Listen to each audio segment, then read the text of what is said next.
तो दोस्तों, कैसे हैं आप सब। आई होप आप सभी अच्छे होंगे और अपनी तैयारी में लगे हुए होंगे। ये वीडियो मेरा आज उन सभी विद्यार्थियों के लिए है, उन सभी दोस्तों के लिए है जिन्होंने अपनी तैयारी सीटी रिजल्ट के बाद में शुरू की, यानी उनको मात्र 2 महीने ही तैयारी करने के लिए मिली।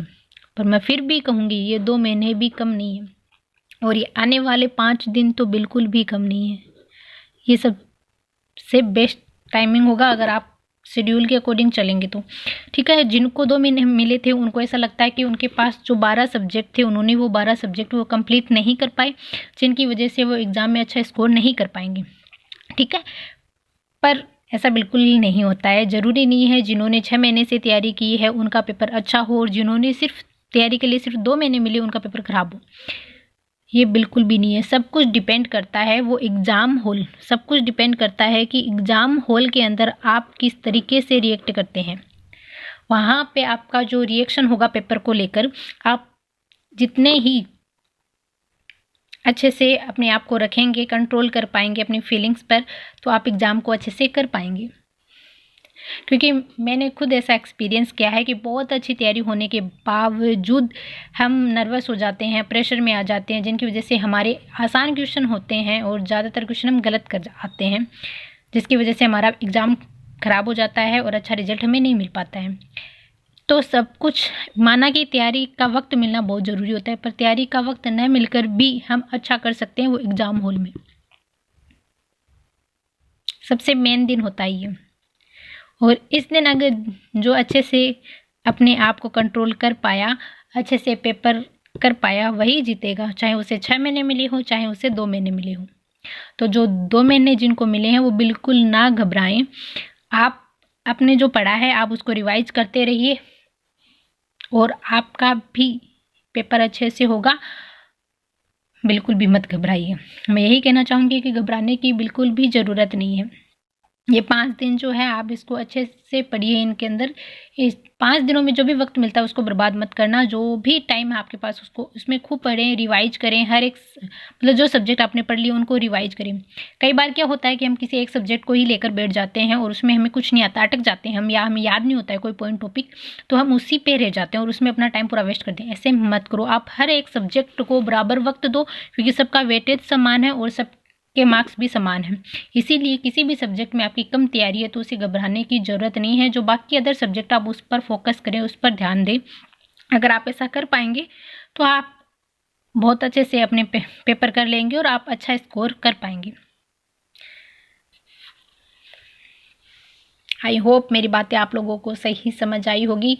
मैं यहाँ आपको गाइड करने नहीं आई हूँ, मैं एक टीचर के तौर पर भी यहाँ नहीं हूँ। मैं खुद एक स्टूडेंट हूँ, मैं खुद प्रिपरेशन कर रही हूँ एंड मैं वही शेयर कर रही हूँ आप लोगों के साथ में जो मैंने खुद एक्सपीरियंस किया है। ओके, एंड जो लास्ट मेरा एग्ज़ाम था, जो मैंने एग्ज़ाम दिया है, एंड उसके अंदर भी मेरे साथ यही हुआ था कि मेरी तैयारी एकदम अच्छी थी। मुझे खूब टाइम मिला था, ये नहीं था कि वक्त नहीं मिला, मुझे अच्छे से वक्त मिला, मैंने खूब तैयारी की, अच्छे से हुआ।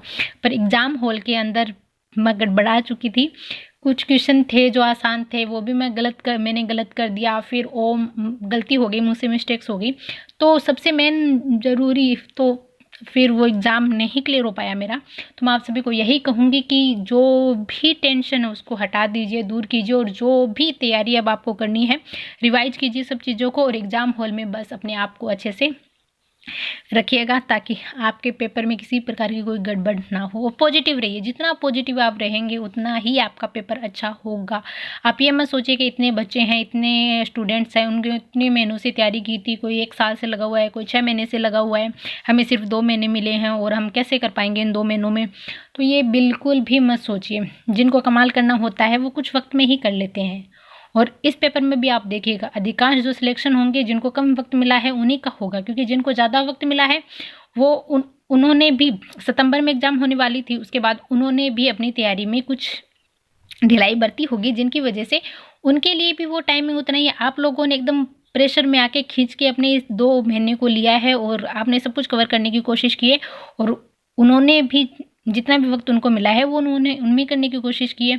सबकी मेंटलिटी अलग होती है, सबका टाइम शेड्यूल अलग अलग होता है। तो मैं आपको यही कहूँगी कि आप पॉजिटिव रहिए और अच्छे से अपने दिमाग को शांत रखिए और पढ़िए, रिवाइज कीजिए और आपका पेपर अच्छा होगा। ये विश्वास खुद को दिलाइए, एक बार नहीं बार बार दिलाइए। हर सब्जेक्ट जो भी आप पढ़ते हैं आप उसमें ये सोचिए कि आप इसमें बेस्ट करेंगे। आपको इसमें इतना नॉलेज है कि आप एग्ज़ाम में इसमें अधिक से अधिक पर्सन कर पाएँ। तो बस मैं यही कहना चाहूँगी, पॉजिटिव रहो, बिल्कुल भी नेगेटिव मत होना।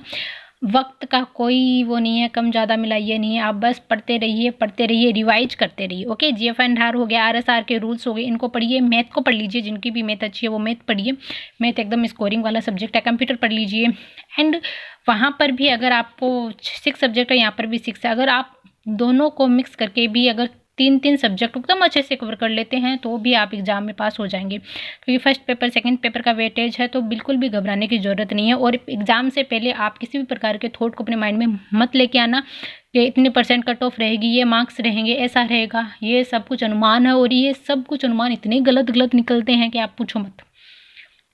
तो किसी का भी कोई सटीक रिजल्ट नहीं निकल के आता है। अनुमान अगर हम लगाते हैं तो वो बिल्कुल भी नहीं निकल के आएगा। तो आप अपने आप पे भरोसा रखिए। आपने जो पेपर, आपकी तैयारी है वो 100% आपका पेपर होगा, वो सबसे बेस्ट होगा और आपका रिजल्ट आएगा वो सबसे बेहतरीन रिजल्ट होगा।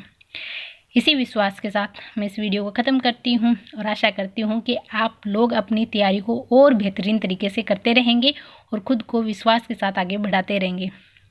बाय बाय, मिलते हैं नेक्स्ट वीडियो में।